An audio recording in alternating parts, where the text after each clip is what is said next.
আপনারা দেখছেন Mondal dragon fruit. দেখুন কি পরিমাণে কুড়ি এসছে। সবে ছোট্ট ছোট কুড়ি, আপনি ঠিক বুঝতে পারবেন না দেখলেও। ঠিক পরিমাণে কুড়ি, ছোট ছোট কুড়ি।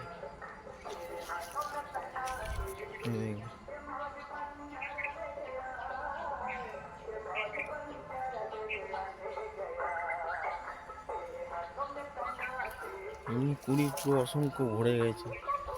এই সময় এই যে কুড়ি হয়েছে, এই সময় একটা পরিচর্যা করা দরকার। যে অ্যাক্টোমিন্ট গোল্ড আছে, 1 লিটারে 2 ml করে দিয়ে মিশিয়ে স্প্রে করা।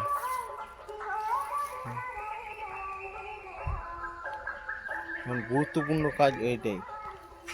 স্প্রে করলে দেখবেন ফুলগুলো মনে সব মোটামুটি বেশিরভাগই ফুল ঝরবে না, সব ঠিকঠাক থাকবে এবং ফলের পরিমাণও বেশি হবে, পোকামাকড় থেকে রক্ষা পাবে।